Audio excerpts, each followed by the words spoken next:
warahmatullahi wabarakatuh. Perkenalkan, nama saya Agustina Merawati P dengan NIM 12 11 24 12 0005 dari Prodi Ilmu Komunikasi kelas reguler sore.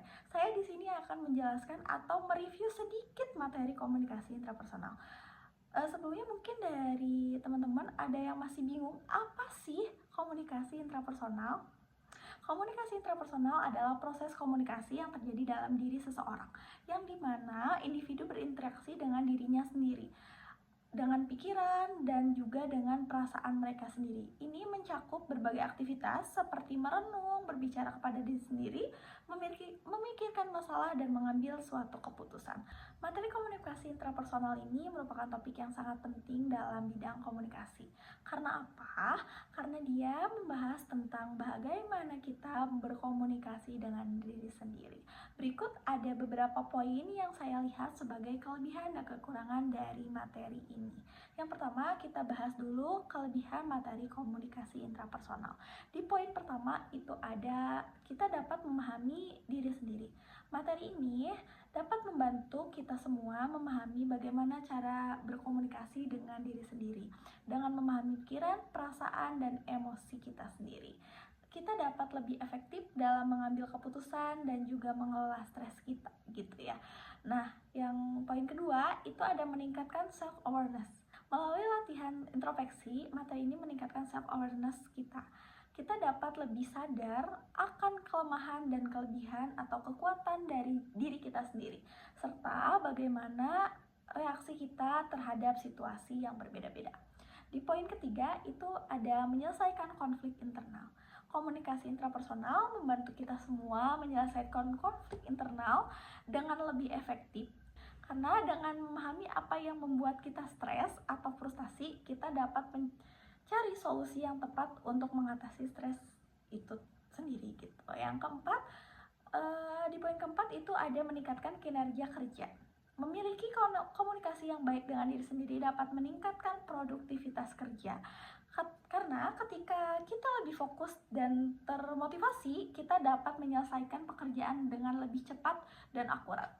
Di poin terakhir dari kelebihan komunikasi intrapersonal ada membangun relasi yang lebih baik. Orang-orang yang memiliki komunikasi yang baik dengan diri sendiri, mereka sendiri biasanya lebih mudah untuk berinteraksi dengan orang lain. Hal ini karena mereka lebih stabil emosionalnya dalam segi emosional dan dapat memberikan respon yang lebih tepat kepada orang lain gitu. Setelah saya menjelaskan tentang kelebihannya, akan saya jelaskan juga kekurangan dari komunikasi intrapersonal. Yang pertama itu ada kerusuhan awal. Beberapa orang mungkin merasa sulit awalnya untuk melakukan introspeksi atau berbicara dengan diri sendiri. Ini karena mereka belum familiar dengan praktik ini atau masih ragu-ragu tentang apa sih yang ingin mereka capai gitu. Yang kedua, ini ada di waktu dan usaha. Melakukan latihan komunikasi intrapersonal memerlukan waktu dan usaha yang sangat signifikan. Tidak semua orang siap untuk menginvestasikan waktu mereka dalam aktivitas ini, terutama jika mereka memiliki prioritas lain yang lebih mendesak. Di poin ketiga dari kekurangan komunikasi intrapersonal ada kelembapan emosi. Introspeksi dapat membuat Anda menghadapi kelemahan atau trauma yang pernah Anda rasakan sebelumnya. Jika tidak ditangani dengan benar, hal ini dapat menyebabkan kelembutan emosi yang tidak diinginkan. Di poin terakhir dari kekurangan komunikasi intrapersonal ada di jenis latihan yang tepat.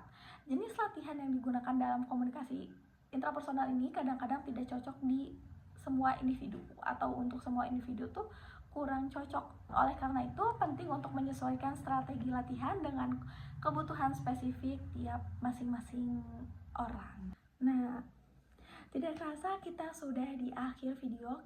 Sebelum saya mengakhiri, izinkan saya untuk memberi kesimpulan dari review materi komunikasi intrapersonal.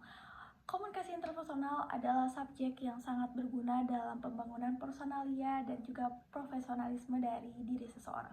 Meski ada beberapa tantangan awal dan potensial kekurangan, manfaatnya jauh melebihi biaya investasi waktu dan energi yang diberikan.